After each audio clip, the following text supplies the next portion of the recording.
And so what happens is that even though the ego is saying something over here about what it is you can or can't do, the vision is the strength that continue. You already know what you're working toward. So it's not a matter of like if, it's like when and how. Like how can I figure this out? Because I know where I'm going. So I think that like I know I'm going to publish 8 books in this series. So it's like my ego could tell me that I that I won't do it, won't finish. It'll take me 20 years, 30 years. It'll never pop off, whatever. But the point is like my vision for it being like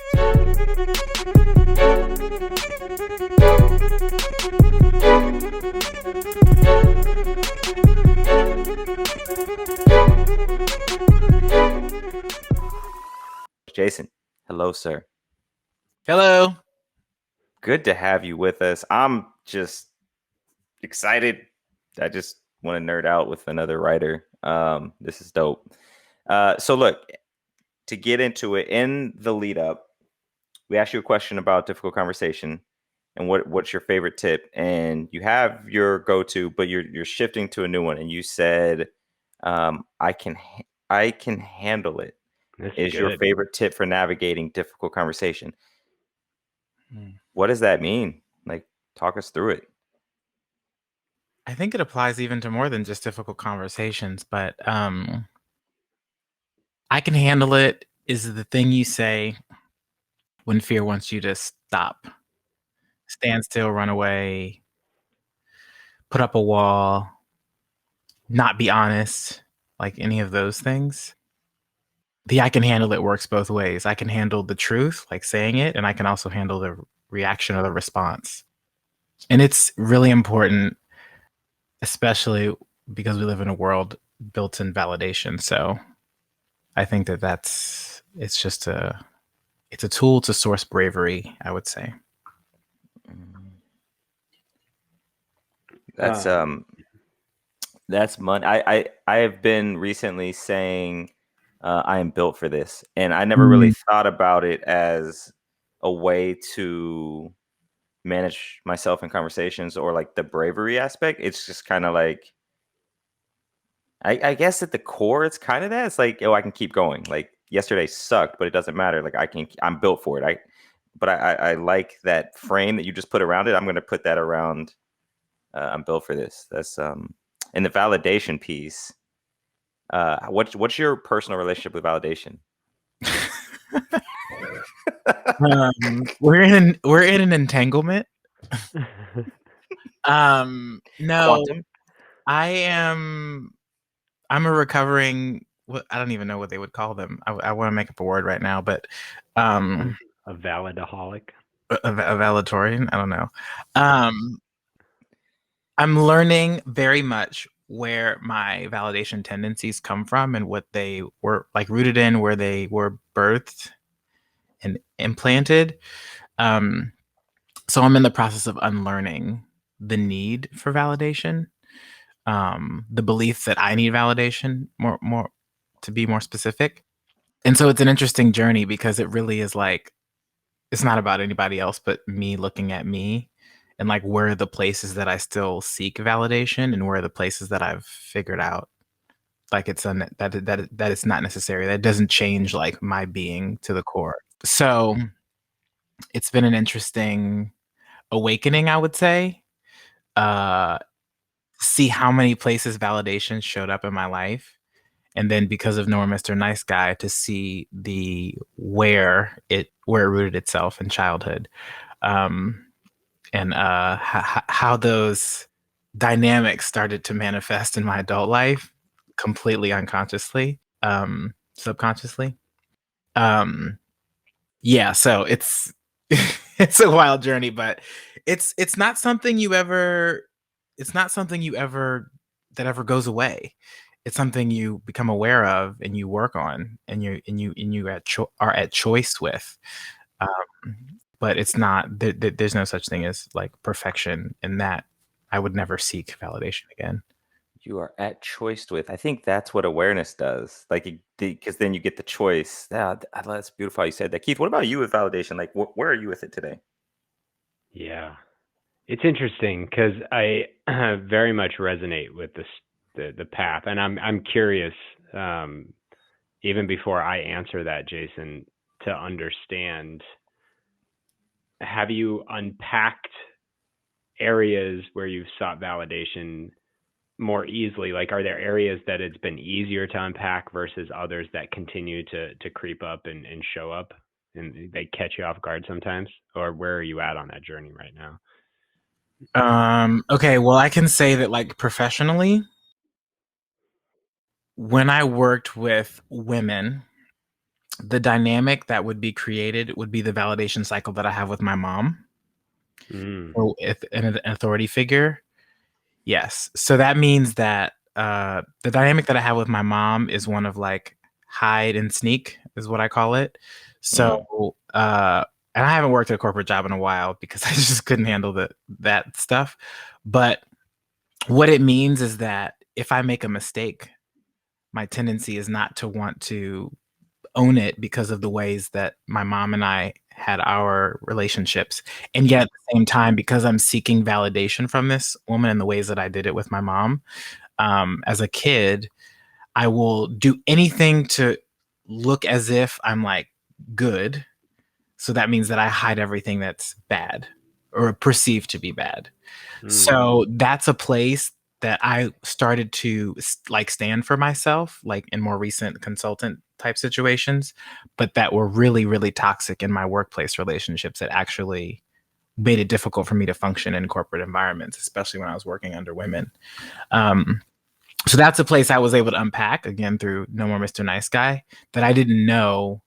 The way I came around it though and started standing for it more recently without ever knowing the source, um, was just being able to, like, stand in my power and what I like, what I want for a situation, and then being able to, like, be completely honest about, like, what it is I want, regardless of the response or what it might look like what my image might be as a result. So, for example, if I'm negotiating, like, a contract, the old me might have been more agreeable, kind of take whatever I could get and then try to work what I wanted into the relationship.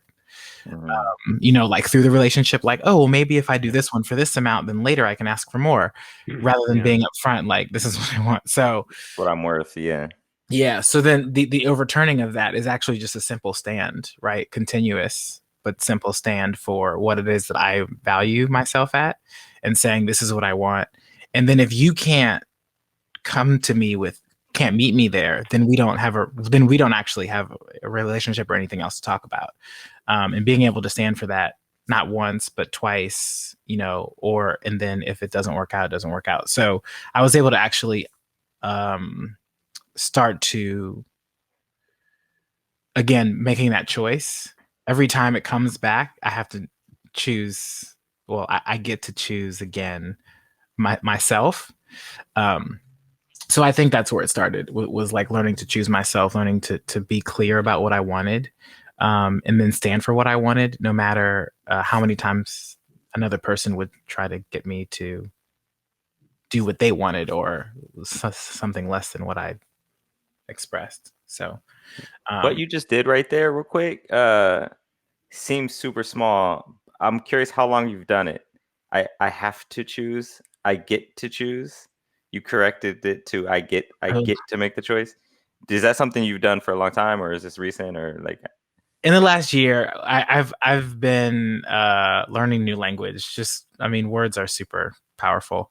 Um, so yeah, getting to choose is an important distinction, especially in a situation like that where I get to choose myself. Is like it's a practice. Mm. It's words are immensely powerful. And I catch it. I've done it. My mom, it used to piss me off. Like you talk about the relationship with mom, like in the entanglement, but like I'd be like, I have to go to work, and she's like, no, you get to go to work. Mhm. Like, people don't get to go to work today, don't get to earn a check, and I hated it because it had this like edge to it. But as I've grown up, I'm like, oh yeah, I do get to go to work today. Yeah. And Yeah. yeah. It's interesting on the validation thing.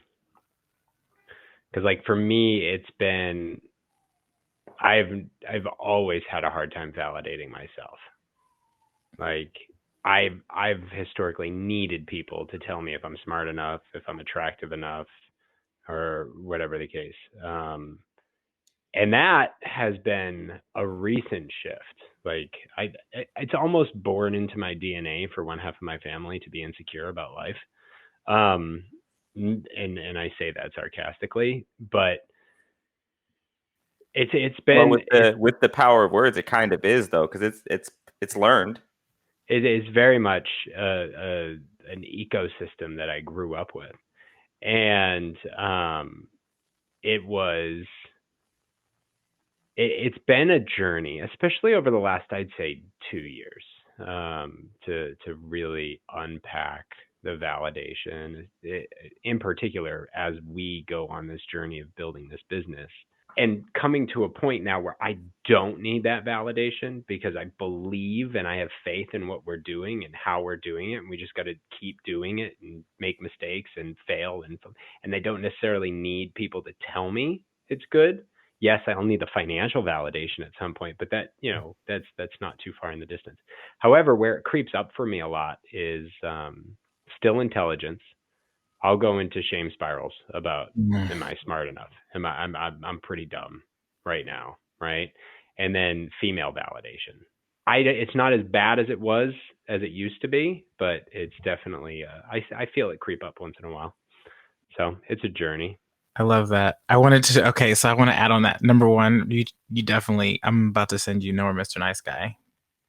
Okay. I just pulled it up. I definitely want to read this. I want to read this. Yeah. It's really good because it talks a lot about female validation and where just how that comes. And I thought I was immune because I'm a gay man, but let me tell you, you are not.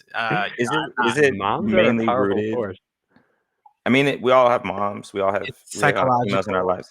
Yeah, it's psychological in its childhood. It's the. I mean, a lot. We actually did an interview with the author, and it was mind blowing. But the idea that as a child we believe that everything is our fault, and we form attachments to the things that happen to us, and then perceive them and internalize them as the reasons. For like a parent, like my dad was not with me as a child. Oh, it's my fault. Dad isn't here. Or dad leaves, things like that. If anything bad happens around you, if your needs aren't being met as a child, like we just start to believe that all those things are just how the world works. And then we don't really, if we don't go to therapy or do anything to unpack that stuff, it just shows up in patterns in our lives. So it was interesting because I went through a transformation course last year and was learning and unpacking a ton of stuff. But I didn't know the why, like the psychological piece of it, because it was ontological work. But where validation creeps up for me, similar to you, Keith, is is in my writing. I've always written my whole life. I've never known if I was a good enough writer. I still have, now I've like built a community, and I still am like wondering if the writing is good enough. I'm wondering if I'm good enough. Like I've got these great visuals and this music and this whole world built out. And I'm like, but is the writing good enough? Am I good enough?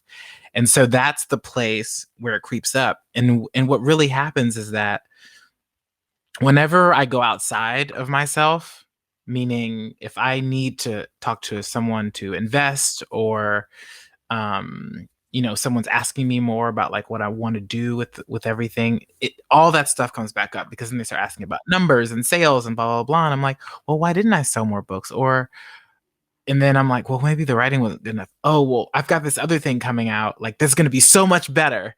And so it really shows up in it, but it's still, like I said, inside of the idea that like that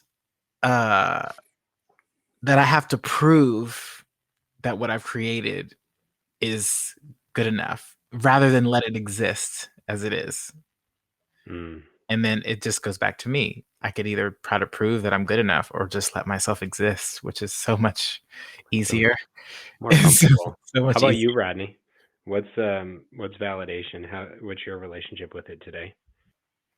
Today, I don't really think about it much, but like the journey has been quantum entanglement is how I'd explain. Like the I the so like the female validation part, like so it started out with I was kind of the family way. It was almost very stoic. It was like you don't need validation, like which physiologically isn't true, but like it was just like kind of this wall put up of saying like if somebody did validate me, it's almost like no, I don't need your validation. I couldn't even accept somebody uh giving me praise or like bigging me up or saying something positive about me. So I think that's been one of the biggest hurdles for me to overcome is being able to accept honestly and genuinely like when I have done something well and somebody did appreciate it.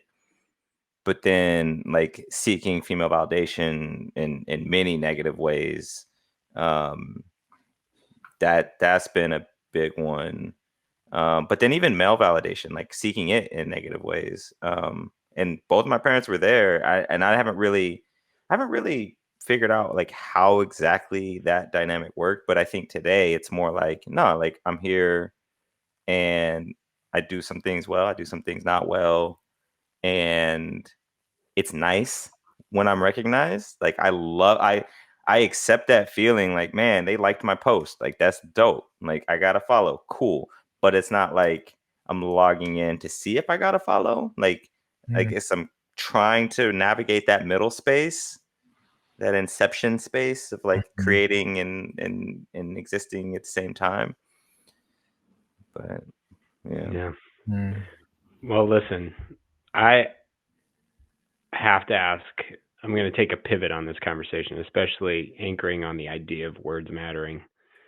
Rodney and I talk about this on the show a lot and one-on-one conversation a lot, his ego.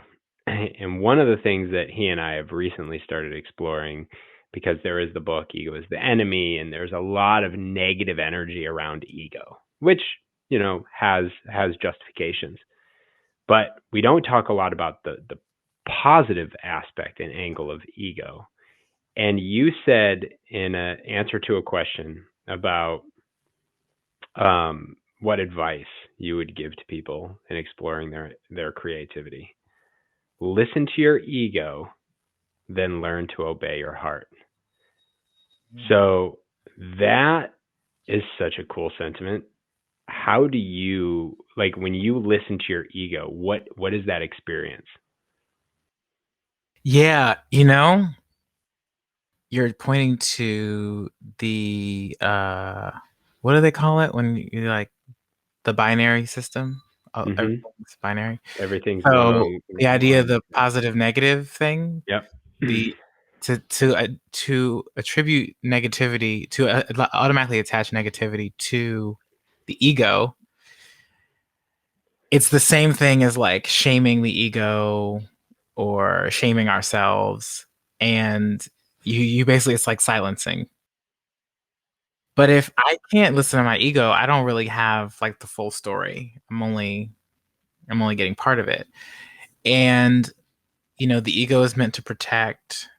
The ego is an important part of the conversation. So I just say, ego, come sit next to me and go ahead and say everything you want to say. And then I'll do something different. Like, I don't need to not listen to it and like shut it off for me to make a choice, for me to still exist. So I always say, like, invite shame in the house, like invite shame into the conversation, listen to it, talk to it. And then, like, if we were having a party, like, shame can come too. And then and then you just, and you let it all be together, and then you can make another choice, because the energy around suppression, oh my gosh, it takes a lot to keep things in, to keep things away, out, so that's where that came from. I listen to my ego, and then I choose from like where I feel intuitively, especially if I'm uncomfortable. I I love that. Being an engineer, I look at it like accepting all the data points. Like if you cut out your emotions, which I've taught to do for a lot of my life, or if you don't listen to your ego, I'm not getting all the data. Like, how can I make a good decision without all the data? And the thing about inviting them in or having the ego sit next to you, I've just recently, like last week, started this meditation where like there's this part in it. It's like go to your dark side, like the dark self, and like just sit and like any of the judgments, any of the things that come up, just say I love you. Like Mm, just let it all go and just be like, because what I've also learned recently is what you resist persists. Like if you fight it, it's gonna be that much stronger. It's like you're giving it your life force. So I love that sentiment that you have around like, yeah, like come sit down. Tell me what you know, and then I'm gonna do what I gotta do. I think people become afraid, and I say this from a personal sentiment, like I became afraid that like if I listen to my ego, then I will become it. It's mm. like that's kind of silly. Like I'm not my ego. It's just a part of me. I get to make the choice. Yeah, and listening is an active. It's an active thing Mm-hmm. versus something being passive. When the ego is driving, it's a passive. You're just kind of letting it go. But listening to it is active, which means that it's like someone giving you directions, and you have the GPS up. You don't have to listen. I'm sorry, you don't have to do what they say necessarily. No, egos, and it definitely is there to protect. It's there to keep you in the space of comfort so you don't run amok. But at the same time, ego is the force that's going to cause you to act. Like ego is the force that's going to say, I am good enough. And ego is the force that's going to drive you to say, you can write a book. I feel like I need to write a book. And if ego comes in and says you can't write a book, like do you listen to it? Do you shame spiral? Do you do all of those things? Or is it coming in as like, no, I'm capable of doing this? Like it's a complex, complicated sentiment in existence in our psyche. But if we don't listen to it from time to time, pay attention to it, what it's telling us, we could end up in a bad spot. We could end up making bad decisions, or we could end up not making the decision that we really want to make. I mean, it's complicated, but it definitely is on a spectrum. I don't think it's bad, and I think it gives us the power to actually act if we listen to it when it tells us we're good enough. Yeah, I think what I heard in that too is it's interesting that you brought up I can't write a book. That's normally where people stop, right? Like I want to write a book, but I just can't. Like the thought of all the things. Um, so my ego actually tells me like things like I can't be a New York Times bestseller, even though I know I am one. I'm just not. I haven't. No one knows yet, you know. So my ego tells me things like that. My ego tells me things like you can't sell books. You can't sell things, like not just books, like you can't sell anything. Which is why I do like soft brand marketing and influencer marketing and stuff like that in the past, experiential marketing, because it's not hard sales. So my ego tells me things like that. And the listening to it and then saying, well, you know what? Maybe I can't sell things, or maybe I'm not as great at selling things as some other people, but that doesn't mean that this can't get sold. So that's normally where I bring in support. You know, if I know someone that's better at like digital sales or things like that than I am, then I'll bring that person on and get supported around what I may perceive that I can't do, or dive into learning more about it. But yeah, so the ego can be, if you listen to it, can be a great awareness,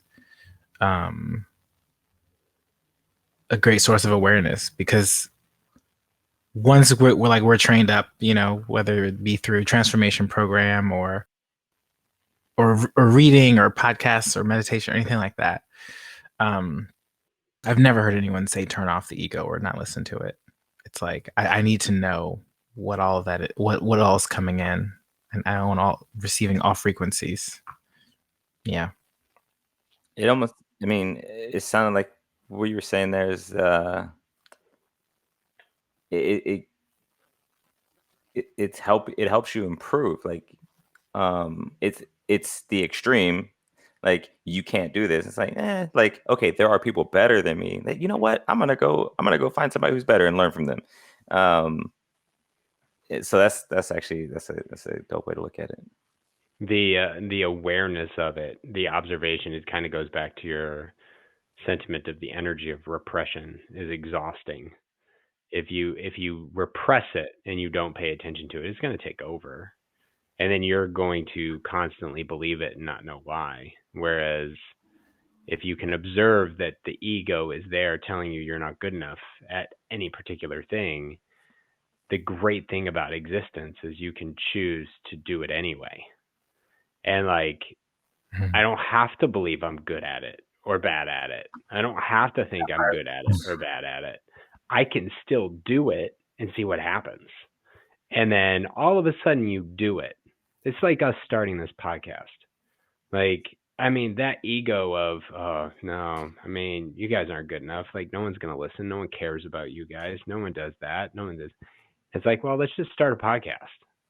And then all of a sudden that no one's listening, no one cares story just kind of fades off, and the ego takes over and does other things. Oh, it's never going to be big enough. It's never going to do this, and it's never going to. But you keep doing it. You know, you just keep going, and you just keep moving, and you get better. And all of a sudden, that story that you've been told is all because your mind is telling you it's there to protect you from feeling negative feelings, but you know, it also prevents you from growing and stretching yourself beyond what you think you're capable of. I want to bring something into the conversation that you're talking about, but we're actually talking not about the thing directly. And vision, Mm-hmm. intention, and commitment are the three things that, for me, allow the ego to ride in the passenger seat and have me be driving. I was just gonna ask you, like, how do you do that? Yeah, okay. This is because like you said, so what's more important, right? The story I have about what I think I'm capable of, or my vision for the thing that I'm creating. So if your vision for this podcast was so specific that sorry, Koreatown. If your vision for the podcast is so specific, like whether it was to bring more thoughtful conversations into the world, or champion creatives, or like whatever it is that your vision is for the podcast, and then the intention behind that, right, will have you create commitments in alignment with moving toward that vision. And so what happens is that even though the ego is saying something over here about what it is you can or can't do, the vision is the strength that continue. You already know what you're working toward. So it's not a matter of like if, it's like when and how. Like how can I figure this out? Because I know where I'm going. So I think that, like, I know I'm going to publish 8 books in this series. So it's like my ego could tell me that I won't do it, won't finish. It'll take me 20 years, 30 years. It'll never pop off, whatever. But the point is, like, my vision for it being like a Harry Potter sized intellectual property, like that's there. So whatever I'm doing inside of my vision, and my intention to inspire other creatives to independently publish their work, and then I'm committed to that vision and creating programs around it, and literature and experiences and like all of those things. My ego can say whatever it wants to say, because I've got this roadmap that I'm following. like I said, turn off here. It's gonna be crazy over there. There's mountains and stuff. Like you don't need to go over there. But I already know. I have the path laid out. So I think that that's what really when I got clear on my vision, which was in the last 2 years about what I really wanted for like my life. And then when it became less about me publishing my books and people, BIPOC people in particular, publishing their books independently just because of the way the literature system works, then I was like, oh well, it doesn't even matter. Like it's about more than me anyway. So I think that's another place that ego gets listened to without necessarily needing to sway the choice is when it becomes bigger than like ourselves as well, especially when it comes to vision. I think what you just said is really important because you mentioned there's a couple jump off points, like whether you're an entrepreneur or creative entrepreneur or whatever. You mentioned the one, like people shut down the idea, like they hear the first thing, like, oh, you can't do this, and they like, bam, I'm not going to write the book. But then there's maybe it's the first book, or it's the first chapter, or it's the first episode, or it's the first painting, or it's the first whatever gets done. And then you look at what you want it to be. Like you look at the Mona Lisa, or you look at Joe Rogan, or you look at, the book that's your favorite book of all time. And you're like, God, this is shit. Like what I just did is shit. It's not that. And it's that seeing that chasm between where you want to be and where you are. And it's hard. It's hard to accept that and to keep going. But I think vision and intent, like specifically for me, have kept me going. Sometimes with difficulty, but like they keep like one foot after another. Like gotta just keep going. And I think it's probably good to be honest about the gap of where you want to be, right? So you can improve. But like I think that was super. I love how you put that. It's super helpful. Yeah, that was awesome. You said something in that to inspire to independently publish. I know that's super important to you. The independent publishing. Why inspiring independent publishing? Well, what I see is we function in a lot of like outdated systems for Everything. everything. Yes, everything. You know, the literature industry is fine, right? It's not overly complicated. It's just you have to move through a big machine in order to, I guess, reach audiences, to get your stories to different places. And so a lot of times that's where people will feel like they need to stop. I mean, independent publishing is very popular now. I just don't know that it's as popular among underrepresented groups. So I would want a student, a youth, anyone who wanted to write stories or create comics or anything like that, to know that independent publishing is not only a viable route for publishing stories, but is also a viable route for like living, like actually thriving. If you go and tell somebody in your family, or I would tell somebody, oh, I'm going to write books now. People are like, okay, great. I'm going to figure out how to publish all this independently and like make a living off of it. They're like, okay, cool. But I want people to be like, yes, you can do it, because look at Concrete Comics and look at Black Sands Entertainment and look at Lost Children of Andromeda, so to where it's like, you think about Stephen King and J.K. Rowling and Neil Gaiman and like all the people like that, they went through traditional publishing routes. And so that's the way people think that author success looks like, right? But there's plenty of independent publishers that make a fine living. There's some that are actually building franchises right now, including myself. And so and they have diverse characters. So that's the other piece, is like, I can write stories about myself, my people, who and what I identify with. And I can get that in front of people who want content like that. Whereas if you have to go through the whole system, like I'm basically waiting for permission to create. I'm waiting for permission to create and share. And the independent publishing journey is a fast track to the audience that you want to impact. And that's, for me, what independent publishing has always been, but it became very clear, the impact piece of it. I'm like, who do I want to read this? And do I really need to wait 4 years or for someone to be like, yes, this looks like what we're looking for right now? Like, no.